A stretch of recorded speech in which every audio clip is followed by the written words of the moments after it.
Information and opinions expressed during the related show are those of the show personalities and guest alone, and not those of Vic Canellis Media Group, its parent, affiliates, or stations. VCMG Live is not responsible for any content, information, or opinions expressed. User bears full responsibility for their reliance on such content, information, or opinions. Welcome to Making Money with Laura Sanders, a name you can trust. With over 20 years of real estate experience and selling over 150 homes a year, Laura Sanders is the #1 RE/MAX agent in the state of Florida for 2021. Join us each week as we discuss how to make money through buying and flipping homes, to renting versus selling, and everything in between. To join the conversation, call in live 888-994-4995. Studio A.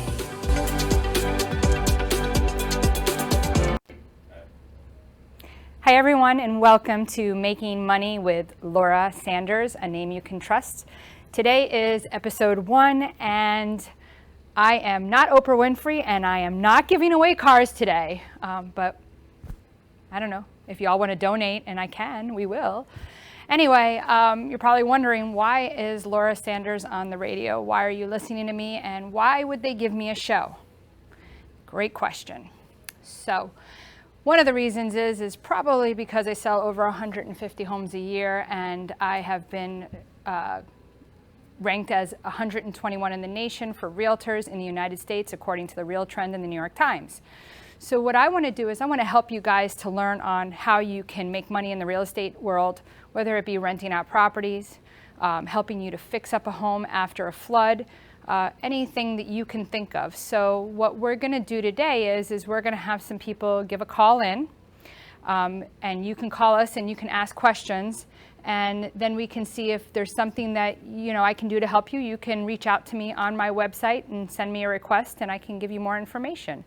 My website is laurasell.com, and I would love to help you out. So go ahead and give a call in at 1-888-994-4995, and that's in Studio A.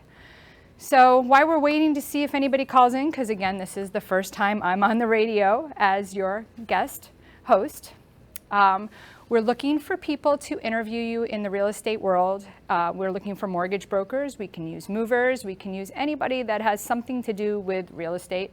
Or Taco Bell can come in and we can interview Taco Bell. You're probably wondering, why would I say that? A lot of my followers are seeing that I have been eating Taco Bell every day for lunch, and I have lost over 35 pounds. So that is a strange conversation. So that has been something that I have been utilizing with Noom, so that's been working well. So let's talk about rental properties. A lot of people are wanting to buy investment properties but don't really know how to go about it. What I usually say is you have to figure out what's the cost that you have to put in to fix it, and then figure your numbers out from there. That is definitely something that I have done personally. Back over 27 years ago, I started buying rental properties and started to flip houses probably about 25 years ago. It is something that is definitely interesting and can be scary, and can also lose a lot of money. So again, we are taking calls right now at 1-888-994-4995 Studio A. We're looking to answer any kind of real estate questions that you have. The market is definitely slowing down. A lot of people have experienced in the last months, probably before the last 5 months, where people were offering over $50,000, $100,000 in the market and didn't know what to do. However, after doing an analysis of it, looking at people that paid $600,000 for their home versus somebody today that would pay $580,000 for the same home at an interest rate of 3 versus 7%, which is today's current interest rates, you will see that your mortgage payment would be almost $1,500 more than at the higher price with the lower interest rate, which is pretty interesting. So when people were saying, I'm not buying in this market, it's crazy, now looking back at 3% interest rates, which really was something we don't see very often, in my over 20 years of experience, I have never really experienced even 7 or 8%. Very rare to see that. So this is something that is going to be interesting to see if the economy does change to somewhere in January to 9% interest rates. At 9%, we're definitely going to be a little scared to see that people aren't going to be able to afford the same price of home. How will that affect us? That's a good question. We hear so many different people's thoughts and feelings on this. And yesterday I was having a conversation with an agent. He says, "Oh, we're not going to see short sales," and I kind of disagree. And let's just say that, if you did pay that higher price for the property and now your job's changed, you've lost your job, you need to move, and you can't get that same price back for the house again, and interest rates are higher, what's going to happen?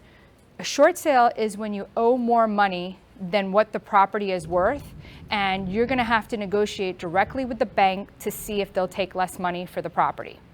So this is something that we did tons of these back in 2007, 8, 9, and 10. If you bought your house in 2010, you were sitting pretty. Your house, now was worth significantly more.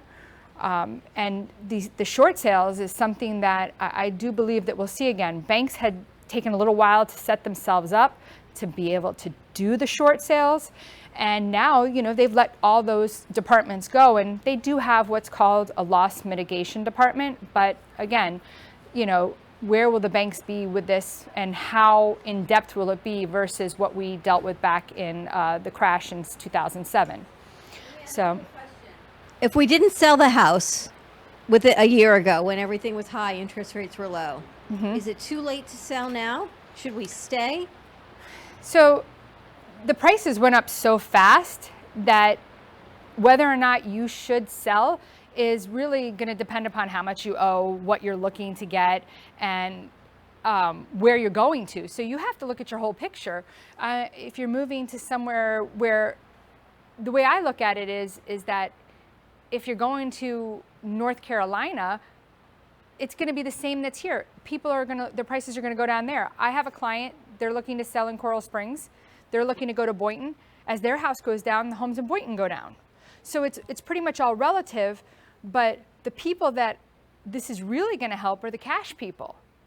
Because if interest rates are higher and prices go down lower, it's better for the cash people. Always better when prices are low. So I wouldn't say that it's not the time to sell, but if you have to go back and take a huge mortgage, maybe it doesn't make sense. It just depends.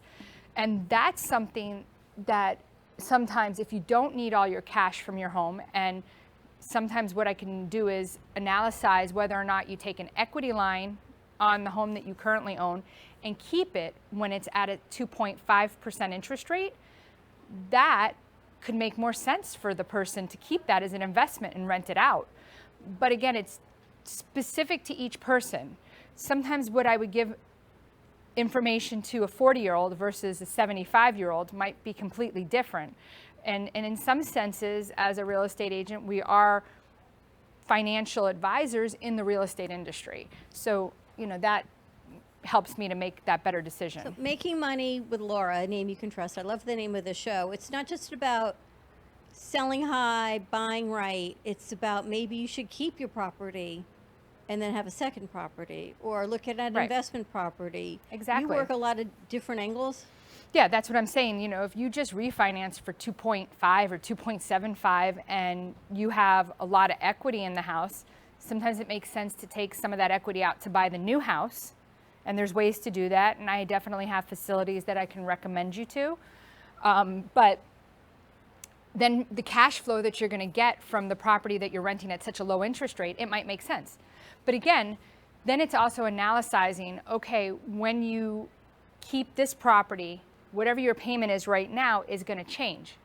And most people won't think of this. Why is it going to change? Well, it's going to change because your taxes are going to change, because you're no longer going to have homestead on that property because that's your primary. And now you're going to move over to another property, and that's going to be different as well. And what is portability? I know there's a lot of conversation about it. You're selling one house, but the taxes on the new house are a lot more. What is that like in Florida? Okay. So portability is in Florida, and portability is actually 3 years from the time that you sell the property, but from the first January. So let's just say, for instance, you sold your house in August of this year, right? It actually, the 3 years would start from January of this year.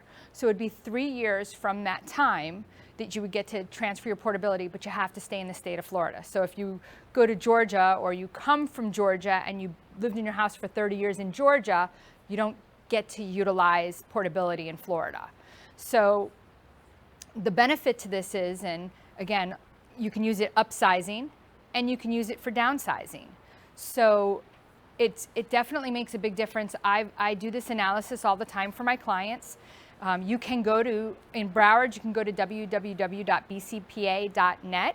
and you can go in and put at the top, you can click on it, and you can say, I'm selling this home in this year, and put what your new purchase price is going to be, and it will tell you what your savings is. In Palm Beach, I don't believe they have as easy usability, but you can email them and say, this is where I'm selling and this is my new purchase price. And that can be also helpful as well. Is that looking at tax rolls is the difference? It's looking at when you bought it. So if you, let's just say you bought your house last year, you're probably not going to see any portability. Not a funny story, but sort of a funny story. I was in one of my networking groups and I was showing them portability, teaching them about portability.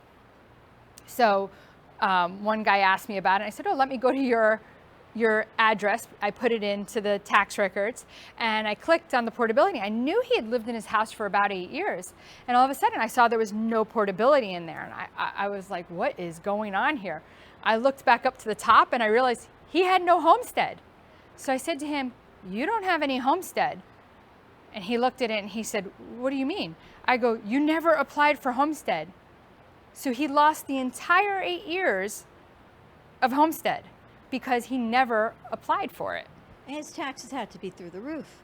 They're through the roof. And you can't, so one of the things that I will tell you about taxes is that the counties, if they make a mistake, let's say they tax you wrong on your house they charge you too little. And let's just say the difference is $3,000 a year that you owe them.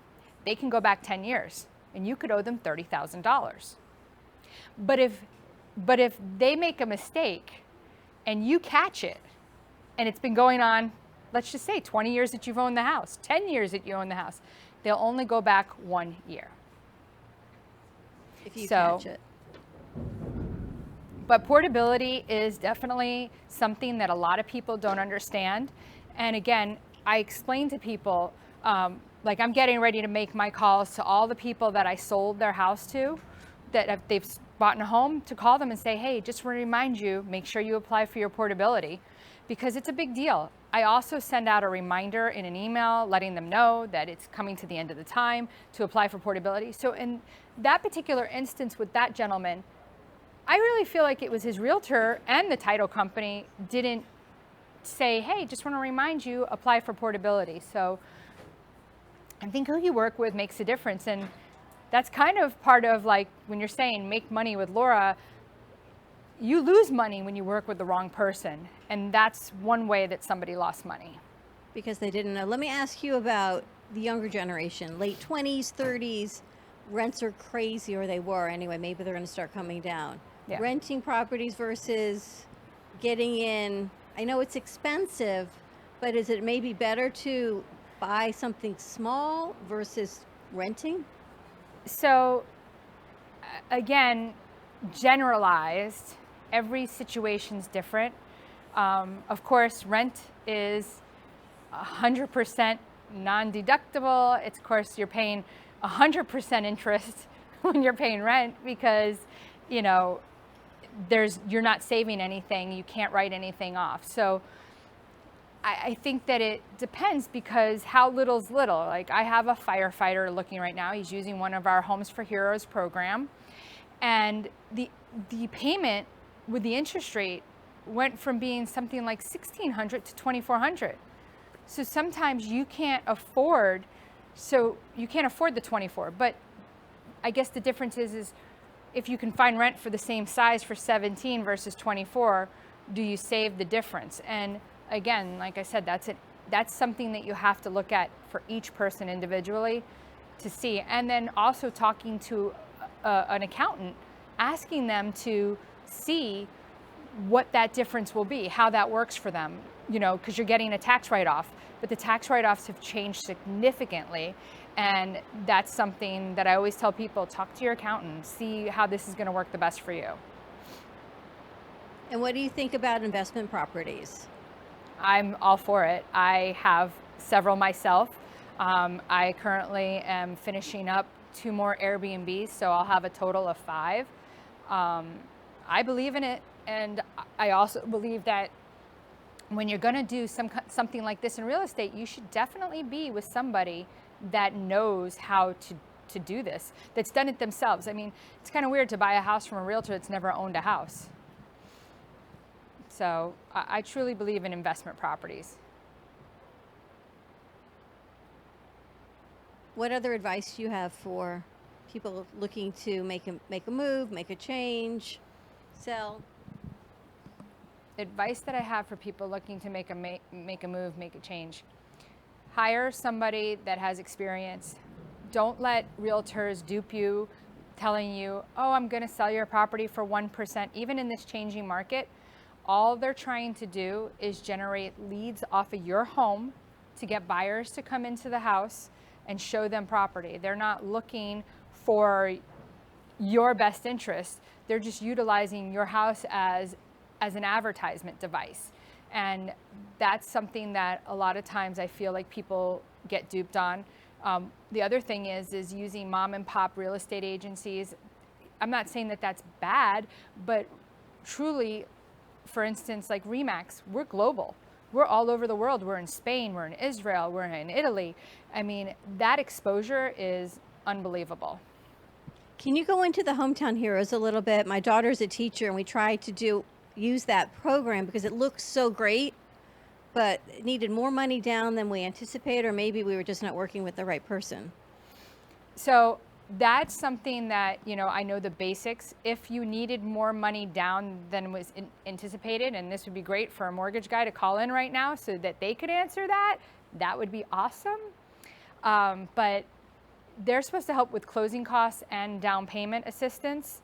This is something that has been being utilized and is a great program, and we haven't had anything like this in a long time.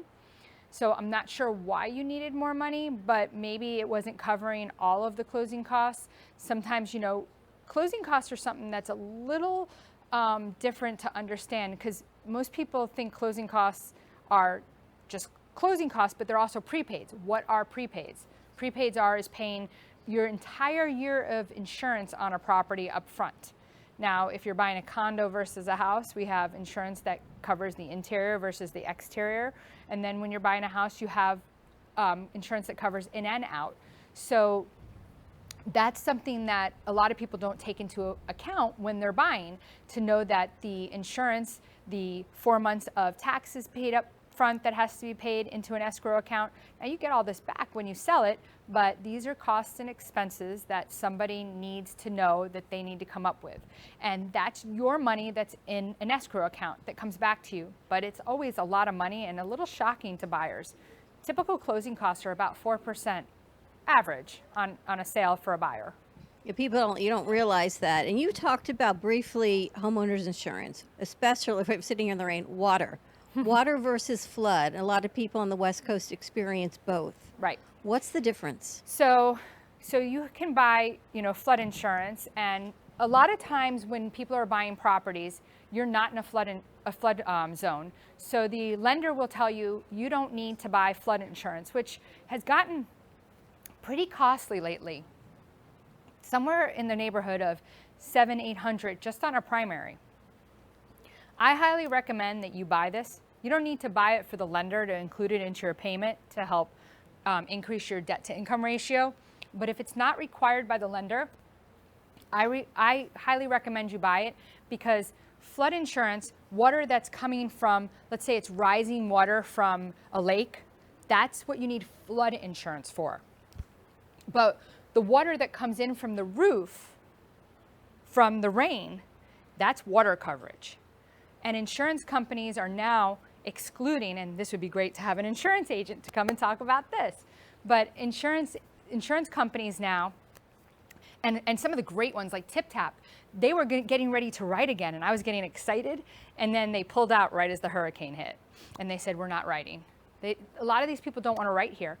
And if people remember, I don't know, it was 8 or 9 years ago, Sandy hit in New Jersey, New York, and they actually had come up with some kind of correlation that that was getting ready to happen and started pulling out and taking insurance away from people in New York. And my brother calls me, he says, they're taking my insurance away. And I said, what? He's like, yeah, they did something that says that a hurricane's coming to hit us. And I'm like, when is the last time a hurricane hit New York? And it did. So the difference, between flood insurance is rising water coming from a source outside, not from your hose bib. Again, that's water and water damage from, flood, like water coverage. And water coverage is usually limited now to 10,000, or you have none at all. And so that's why it's really important to read your policies and know what your policies say. And this is such exciting, thrilling information. It's got everybody in the audience going, this is so thrilling. We actually have a question. Someone's at a conference and can't call in, but wants to know, how can she buy an investment property close to West Broward to use as a Airbnb? Airbnb, yep.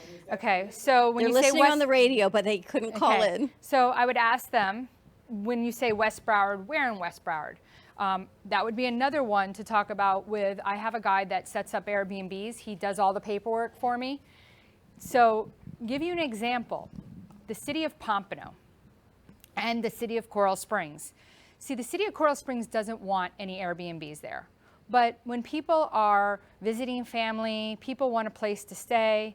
And so you would think, who would want to come to visit Coral Springs?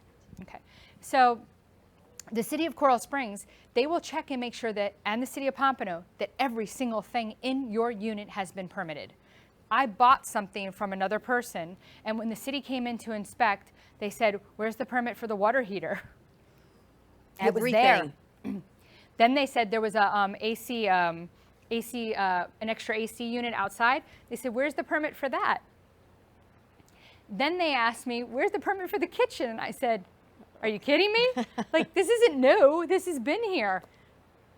City of Coral Springs does the same thing, because any upgrades that you do, they want to make sure that they're catching you for everything you do, because they don't want you to have an Airbnb. They want to make it very difficult to get these Airbnbs approved.